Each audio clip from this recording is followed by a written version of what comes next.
ওকে, আমাদের গামা রশ্মির যে টপিকগুলা ছিল, আলফা রশ্মি যেগুলা দেখছিলাম আমরা, সেটা হচ্ছে আলফা রশ্মি ছিল হিলিয়াম নিউক্লিয়াস, আর বিটা রশ্মি ছিল ইলেকট্রন। আর গামা রশ্মিটার ধর্ম কি কি হবে সেগুলা যদি একটু বলি আমি। গামা রশ্মি এটা অ্যাকচুয়ালি আলো, আই মিন ফোটন যে কণা, তো এইটা হচ্ছে চার্জহীন। তো আলোর ফোটন আমরা জানি চার্জহীন। তো এক নাম্বার হচ্ছে এরা হচ্ছে চার্জহীন তড়িৎচুম্বক তরঙ্গ, মানে এই আলো যেটা তড়িৎচুম্বক তরঙ্গ, যেটাকে আমরা ব্র্যাকেটে আমি আলো লিখে দিলাম, আলো। আর এটার আলোর যে ফোটন, ফোটনের ভর শূন্য। সো এর আগেরটাই যেমন আমরা দেখছিলাম যে ওই আহ, যেমন ইয়েসের আলফা কণার ক্ষেত্রে আলফা কণার ভর ছিল 4, আর ইসের ইলেকট্রনের ক্ষেত্রে আপেক্ষিক ভরটা ছিল 0, ফোটনেরও এটার ভর 0 হবে, এর ভর 0। 3 নাম্বারটা হচ্ছে এটার বেগটা হবে আলোর বেগের সমান, বেগ আলোর বেগের সমান।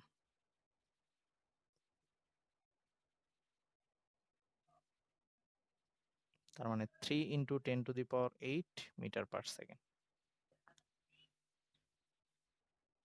আর এটার ওই যে আয়নিত করার ক্ষমতা, যে একটা আর আয়নিত করে যে ফেলবে, সেই আয়নিত করার ক্ষমতা আলফা বিটা এর চেয়ে কম, মানে সবচেয়ে কম এর আয়নায়ন ক্ষমতা, কারণ এর নিজের যেহেতু কোনো চার্জ নাই, আয়নায়ন ক্ষমতা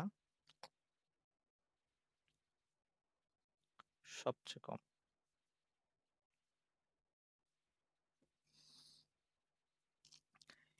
একই সাথে এর আহ, ওই যে যেহেতু সে চার্জহীন, তাইলে তড়িৎ ক্ষেত্র আর চুম্বক ক্ষেত্রের মধ্যে দিয়ে পাস করলে যেমন আলফা কণা বিটা কণাটা বিচ্যুতি হইতো, এটার কোনো বিচ্যুতি ঘটবে না। তাইলে 5 নাম্বারটা হচ্ছে তড়িৎ ও চুম্বক ক্ষেত্র দ্বারা বিচ্যুত হয় না।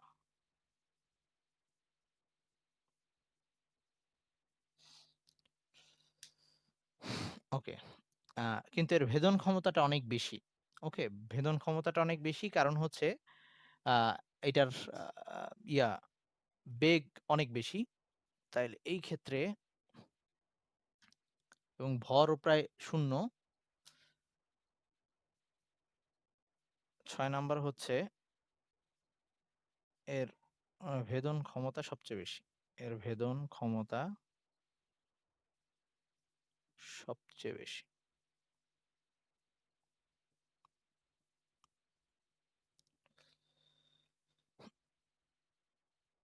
ওকে, তো এখন আমরা ওই যে একটা ইয়া পড়ছিলাম, যেটা যে পরমাণু থেকে যদি আলফা কণা বের হয়ে যায়, তখন তার পারমাণবিক সংখ্যা 2 কমে যাইতো, ভর 4 কমে যাইতো।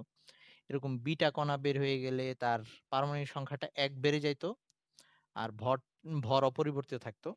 কিন্তু গামা হচ্ছে আহ এইটার যেহেতু ভর নাই, চার্জ নাই, এইটা যদি কোনো একটা পদার্থ থেকে বের হয়ে আসে, তার অ্যাকচুয়ালি আলটিমেট তার নিউক্লিয়াসের গঠনের কোনো পরিবর্তন হবে না।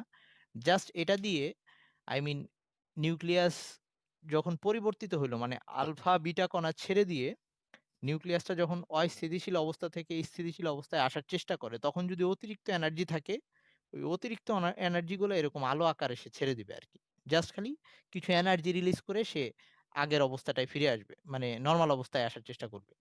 তো এই ক্ষেত্রে পরমাণু পুরাই অপরিবর্তিত থাকবে, বা নিউক্লিয়াস অপরিবর্তিত থাকবে। তো সেটাই লিখতেছি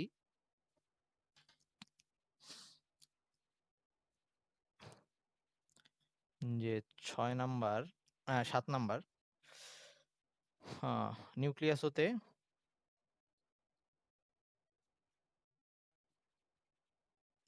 হতে গামা রশ্মি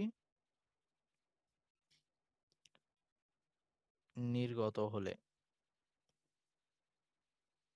সেটি অপরিবর্তিত থাকে,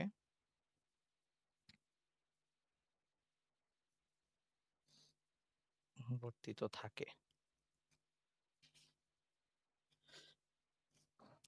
শুধুমাত্র অতিরিক্ত শক্তি হ্রাস পায়। শুধুমাত্র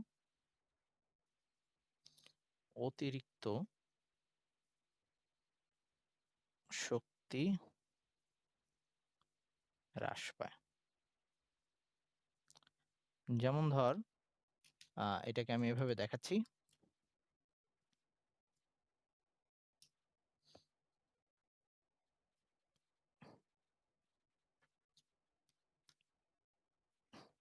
যে ওই যে ইউরেনিয়াম পরমাণু ইয়া ছেড়ে এরকম লিখলাম। ইউরেনিয়াম পরমাণু সেটা ছিল হচ্ছে আ ২০০ সরি আ ইউরেনিয়াম ছিল কত যেন? ২০০ ৯২, ২৩৮ হ্যাঁ, ২৩৮। ওকে, ইউরেনিয়াম ২৩৮ ছিল। এটা আলফা কণা ছেড়ে দিছিল। আলফা কণা ছিল এরকম হিলিয়াম-24, এটা ছেড়ে দিয়ে কিসে পরিণত হয়েছিল? সে পরিণত হয়েছিল থোরিয়ামে। টিএইচ সেটা ছিল ৯০, ২৩৪। এটা হচ্ছে আলফা কণা ছেড়ে দেওয়ার পরে। তো আলফা কণা ছেড়ে দিয়ে সে যখন থোরিয়ামটা হইল, সেই থোরিয়াম হওয়ার এখানে আমি একটা স্টার সাইন দিচ্ছি। ওকে, এখানে একটা স্টার সাইন দিলাম। স্টার সাইন দিয়ে বুঝাচ্ছি তার নিউক্লিয়াসটা এখনো আনস্টেবল অবস্থায় আছে। কিছু এনার্জি আছে। তো এই অতিরিক্ত এনার্জিটা সে যখন ছেড়ে দিবে, তখন সে এটাকে গামা রশ্মি আকারে ছেড়ে দিবে। এই গামা রশ্মি আকারে ছেড়ে দিবে।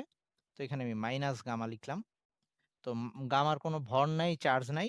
থোরিয়ামটা থোরিয়ামের মতোই থাকবে। জাস্ট এখন ওই স্টার সাইনটা সরাই দিলাম। এইটার মানে বোঝাচ্ছি সে এখন স্টেবল হইছে। তার মানে অতিরিক্ত কিছু এনার্জি থাকলে সেটা সে ছেড়ে দিবে। এরকম তার মানে একটা পরমাণু বা একটা নিউক্লিয়াস যখন আলফা কণা, বিটা কণা এইসব ত্যাগ করে, তখন তার সাথে সে গামা রশ্মি ছেড়ে দিয়ে স্টেবল অবস্থায় আসে। তাইলে এই কথাটা আমি নোট আকারে লিখে দিচ্ছি।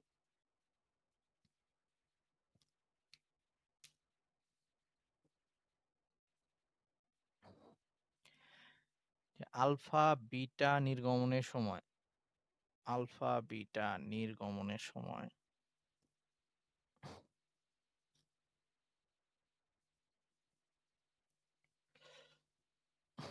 পরমাণু তার বাড়তি শক্তি বা নিউক্লিয়াস যেটাই বলি না কেন, তার বাড়তি শক্তি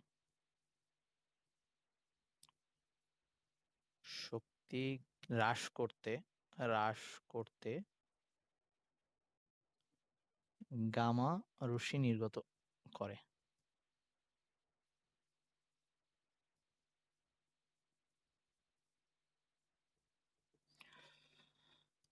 ওকে, এবার আসি একটা তেজস্ক্রিয় মৌল, সেটা বলছিলাম যে এরা তাদের স্বতঃস্ফূর্ত একটা ঘটনা, মানে এটা ভাঙা শুরু হবে এবং কখন শেষ হবে সেটা তারা নিজেদের মতো করেই করতেছে। তো এখন ভাঙা যখন শুরু হইলো একটা তেজস্ক্রিয় মৌল, তো সে এই ভাঙার সময় সে একটা নির্দিষ্ট রেটে ভাঙতে থাকে। ওকে?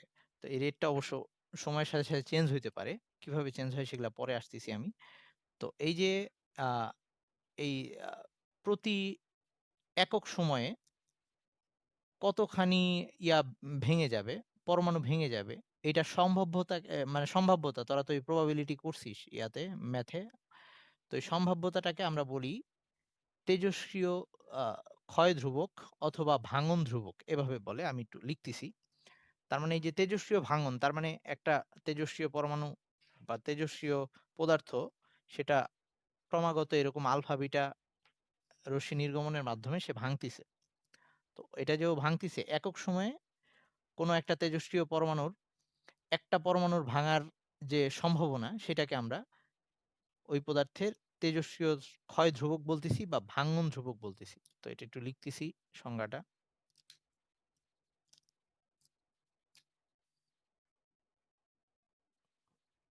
ক্ষয় ধ্রুবক বা ভাঙন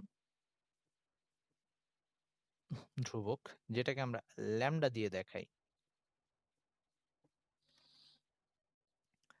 সেটা কি জিনিস? কোনো তেজস্ক্রিয় পদার্থের একটি পরমাণুর একটি পরমাণুর একক সময়ে ভাঙনের সম্ভাব্যতাকে সম্ভাব্যতাকে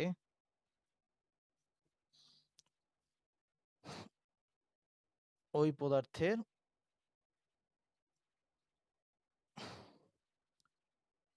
পদার্থের ক্ষয় ধ্রুবক বলে।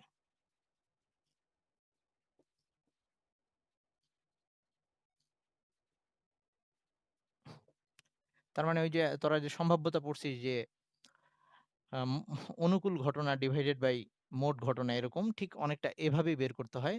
তবে আমাদের ওই জিনিসটা এত ডিটেইলস এ এখন লাগবে না। আমরা আরেকটা সূত্র পড়বো, সহজ সূত্র। আই মিন ইন্টারে ওই জিনিসগুলো আমরা বুঝবো।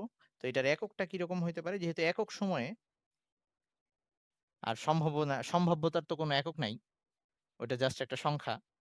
তাইলে ওই একক সময়টাই থাকবে। তার মানে সেটা পার সেকেন্ড হইতে পারে বা পার আওয়ার হইতে পারে বা পার ডে হইতে পারে বা পার ইয়ার হইতে পারে। ওকে? এরকম যেকোনো কিছু হইতে পারে একক সময়।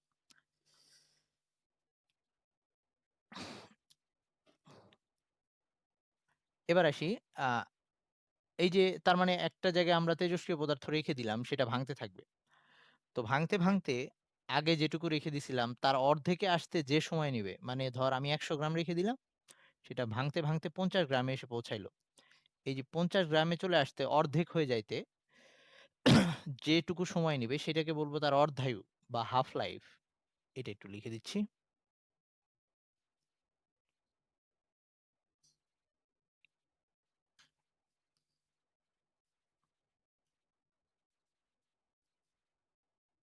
অর্ধায়ু বা হাফ লাইফ।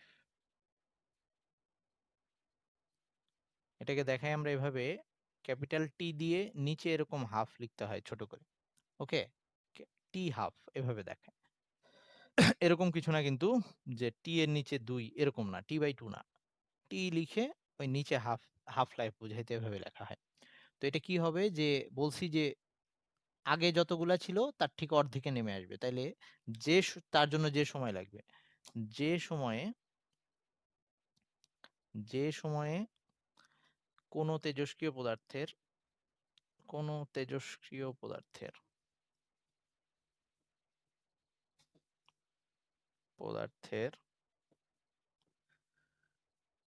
ঠিক অর্ধেক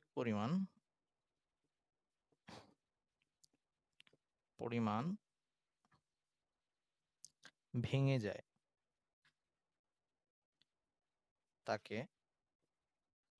ওই পদার্থের অর্ধায়ু বলে।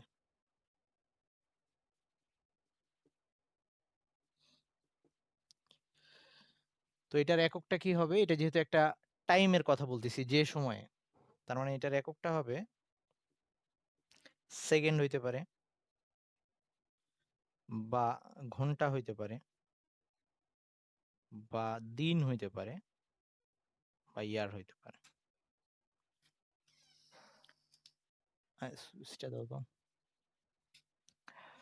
আচ্ছা, এবার আসি, তারপর আ এই যে একটু আগে যে ল্যামডা পড়লাম আর এখন যে টি হাফ পড়লাম, এটার মধ্যে একটা সম্পর্ক আছে। সেই সম্পর্কটা জাস্ট লিখে দিচ্ছি। ওটা দিয়ে ম্যাথ আসতে পারে ছোট। অর্ধায়ু আর আ ইসের মধ্যে তেজস্ক্রিয়তা ক্ষয় ধ্রুবকের মধ্যে সম্পর্ক। অর্ধায়ু ও ক্ষয় ধ্রুবকের মধ্যে সম্পর্ক। ক্ষয় ধ্রুবকের।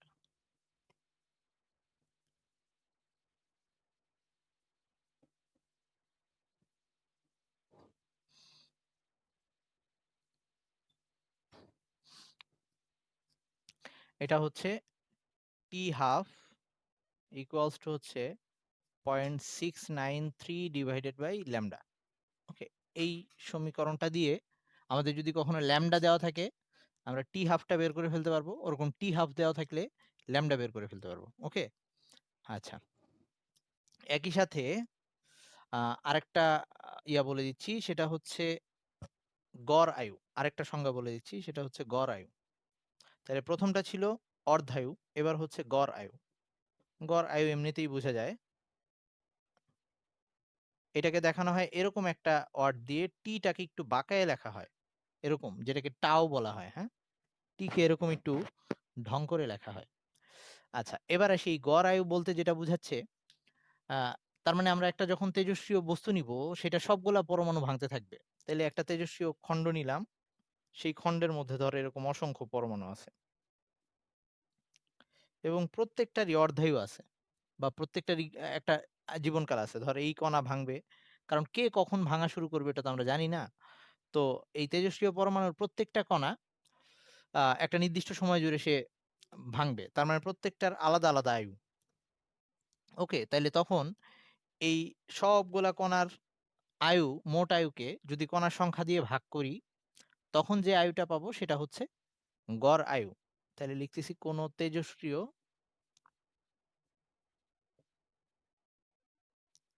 তেজস্ক্রিয় বস্তু খণ্ডের বা পদার্থের, যেটাই বলি না কেন, বস্তু খণ্ডের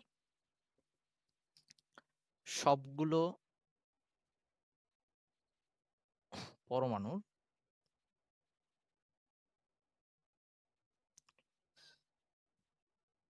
জীবনকালের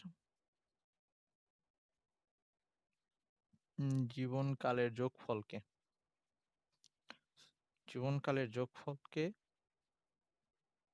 মানে সবগুলার আয়ু নিব, টোটাল আয়ু, সেগুলাকে যোগ করে গড় করব, সহজ কথায় তাদের মোট সংখ্যা দিয়ে ভাগ দিব। মানে এর প্রারম্ভিক প্রারম্ভিক মানে একদম শুরুতে প্রারম্ভিক পরমাণুর সংখ্যা দ্বারা ভাগ করলে, পরমাণুর সংখ্যা দ্বারা ভাগ করলে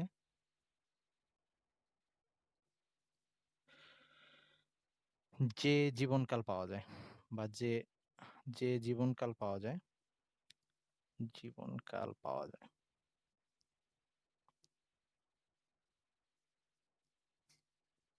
তাকে গড় আয়ু বলে। গড় আয়ু বলে।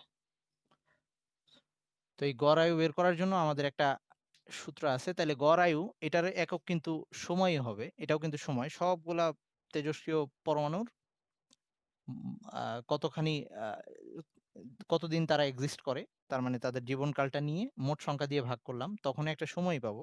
তার মানে এটার এককটাও ওরকম সেকেন্ড বা আওয়ার অথবা ওই ডে অথবা ইয়ার হইতে পারে। আচ্ছা, এখন আসি, এটা ছিল অর্ধায়ু আর ক্ষয় ধ্রুবকের মধ্যে সম্পর্ক। আমরা এভাবে অর্ধায়ু আর গড় আয়ুর মধ্যে সম্পর্ক লিখতে পারবো। গড় আয়ুর মধ্যে সম্পর্ক। তাহলে অর্ধায়ু আর গড় আয়ুর মধ্যে সম্পর্কটা এরকম: tau equals to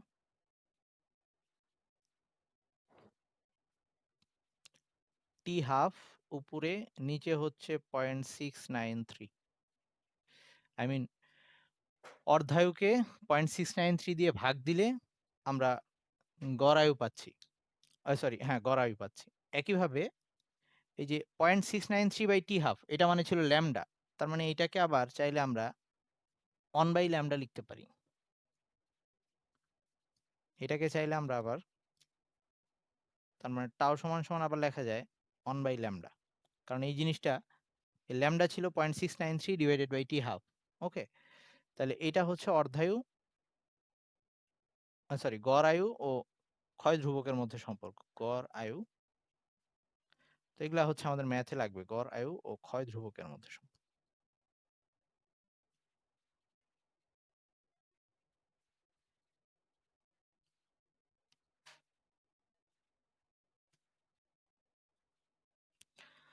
okay, last একটা ইকুয়েশন দিয়ে শেষ করতেছি। সেটা হচ্ছে আমাদের যদি একটা নরমালি এরকম অঙ্ক দেয় না। যদি দেয়, কখনো যদি কোশ্চেন কঠিন করার জন্য দেয়।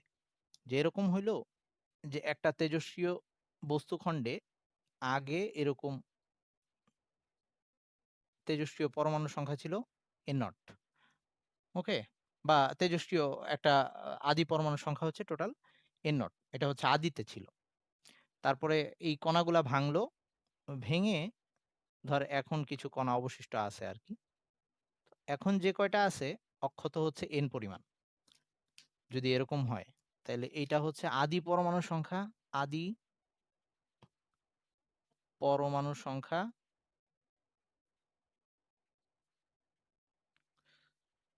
আর এই n টা দিয়ে বুঝাচ্ছি t সময় পরে, মানে ভাঙলো আরকি t সময় ধরে, হ্যাঁ? তাহলে t সময় পর অক্ষত পরমাণু কয়টা আছে? অক্ষত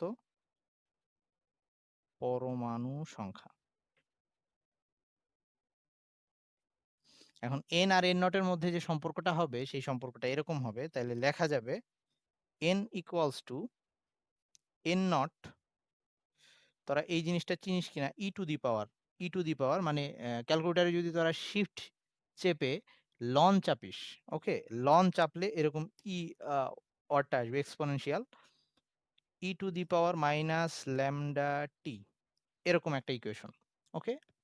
দেওয়ার কথা না যদিও, কিন্তু কখনো যদি দিয়ে দেয় n equals to n nought e to the power minus lambda t, আসলে ছোটখাটো অঙ্ক ওগুলা দিয়ে আসার কথা, কিন্তু তোদের বইয়ে যেহেতু জিনিসটা উল্লেখ আছে, আবার যদি দিয়ে দেয় এই জন্য আমি এভাবে বললাম। আচ্ছা, আরেকটা এইটাকেই আবার এইখান থেকেই সমীকরণটাকে একটু ইয়া করলে, সাজায় লিখলে এটাকে এভাবে লেখা যায় t equals to 1 by lambda, sorry minus আছে এখানে একটা, t equals to minus 1 by lambda, অবশ্য মাইনাসটা না দিলেও পারতাম। আচ্ছা, আমি মাইনাস দিচ্ছি না, 1 বাই ল্যামডা, এটাকে একটু ঘুরাই লিখি, n not by n, okay? এটাকে আবার চাইলে লেখা যায় এরকম, t equals to 1 by lambda ln n not by n। এই দুইটা সমীকরণ তোদের বইয়ে একটু আলোচনা আছে তো, যদিও সরাসরি সমীকরণটা বলা নাই। হ্যাঁ, ম্যাথ আসলে ছোট ছোট ম্যাথ আসবে, আমি দেখাবো, ওকে? সমস্যা নেই, পরের দিন ম্যাথ করাবো। তোদের বইয়ে একটা অঙ্ক করা আছে এবং সেখানে ওই মানে অঙ্ক এরকম দেওয়া আছে এবং এই জিনিসগুলো নিয়ে আলোচনা করা আছে, ওই তেজস্ক্রিয়তা, হাফ লাইফ নিয়ে। সো যদি অঙ্ক আসে এগুলা থেকে আসার কথা। তবু যদি কঠিন হয় এজন্য আমি এই ২ টা ইয়া দিয়ে দিলাম, আর আমি দেখাই দিবনি। তো এই ২ টা সমীকরণ জানলেই চলবে। আচ্ছা, তাইলে আজকে এই পর্যন্ত থাকুক। ভালো থাকিস সবাই। আল্লাহ হাফেজ।